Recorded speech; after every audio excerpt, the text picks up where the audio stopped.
If you're trying to avoid getting the word fox while placing face-down tiles on the board, does choosing their placement change the outcome as opposed to placing them randomly? Or does it just delay the inevitable? When I proposed free tile placement in my last video as a change to Alex Cheddar's game Do Not Find the Fox, a lot of you commented that this choice is an illusion and that at best it delays the same inevitable outcome.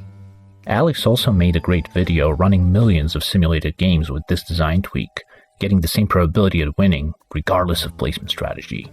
You can check out his video up here. I could not wrap my head around this idea, so I followed the fox down the rabbit hole of trying to understand how this is possible. I don't know math though, so I took the endgame of one of my attempts and mapped out every possible outcome, trying to play the odds by changing what order the tiles are placed in. After hours of laying out different scenarios, I would get the same result each time. Here's an example. I'm left with 2 X's and 2 O's. At random, the probability of winning is 50-50. Here are all the possible outcomes, color-coded based on whether they win or lose.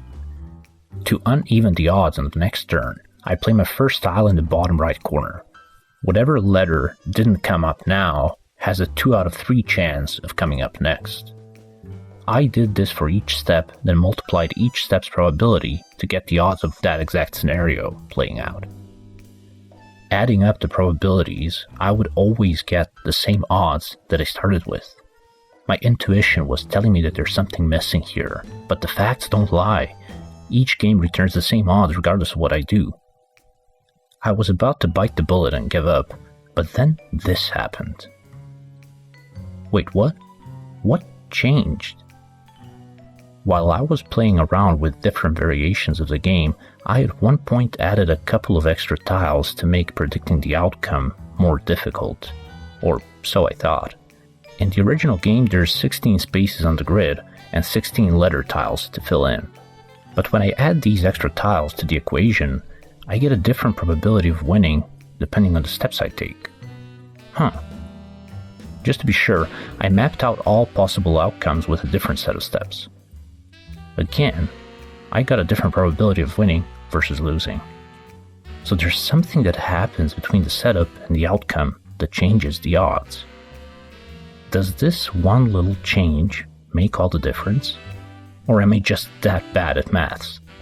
Could increasing the number of tiles so that there's always some letters left over turn Do Not Find the Fox into a game of skill instead of chance? What do you think?